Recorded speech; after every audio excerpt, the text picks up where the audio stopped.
how can one not think first of the current trials of the people of Panjshir and of Afghanistan at this time?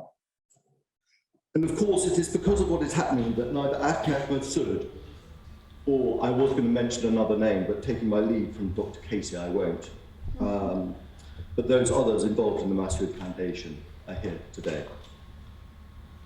And furthermore, I find it impossible not to think with shame that the West's friendship with Afghanistan has been found severely wanting in these times. When it comes to my reminiscences, they are from a family connection. And in front of such a well-informed audience, I would not presume to touch on the wider issues of the region. It is the 40 years of friendship between my family and that of Ahmed Massoud's family that leads to me to be talking to you today.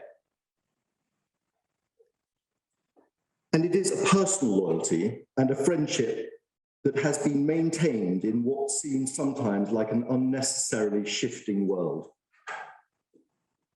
And I am honoured to be able to continue this friendship, this family friendship, for a further generation. So it was with great pleasure I was able to introduce Ahmed to my father. No doubt, rather to Ahmed Massoud's surprise, he was greeted not only by Robert Salisbury, who some of you may know from his interest in Afghanistan, but also by an almost life-size photograph of his father, Ahmed Shah Massoud. And this has dominated my father's mantelpiece in that study for as long as I can remember. When Afghan aid occupied the same building in the 80s, nobody could enter without buying a Charlie cap. They cost £10 and came from a large pile of hats next door to the front door. The proceeds went to support the efforts of Afghan aid, which occupied the office below. And we should praise the persistence of Ahmed Massoud and of Zalmi Nashat for continuing with this conference. It sends a strong message of hope and resilience direct from the Panjshir out to the world. And the message is business as usual, business even more than usual, especially in hard times. Given what we know is happening in Afghanistan, where authoritarianism tries to rub out history and diverse communities and faiths, what I've heard Zalmi describe was the mosaic that is Afghanistan.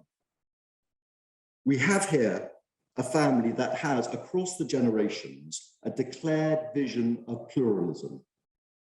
One where, at the risk of drifting into the political, I would say there might be a chance for state, mosque, and tribe to be able to live and thrive alongside each other. This common thread between father and son was further brought to life for me in Sandy Gould's book. He talks about meeting Massoud Fi in 2015, and the bond and the strong moral compass of the family becomes apparent. And can I say what a wonderful book Afghan Napoleon is? Bringing to life the man in a way that can only be done by a writer who was there, and yet still with the perspective one might imagine from an historian writing a long time afterwards. And this is from somebody who, as a child, I remember, everybody alive in this country will remember so clearly from his ITN reports in the 80s sent from Afghanistan.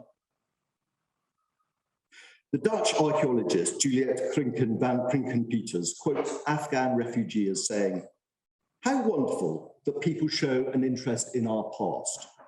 It means there is hope for the future." Now, if that is the case, then it is helpful that the past is not rubbed out.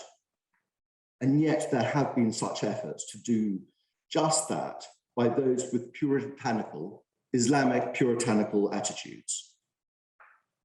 But whatever the ghastliness, be it the ransacking of the Kabul Museum or the demolition of the Bamiyan Buddhas powerfully captured on film, such destruction will remain as a constant reminder of the evils that can be caused by those with such closed minds.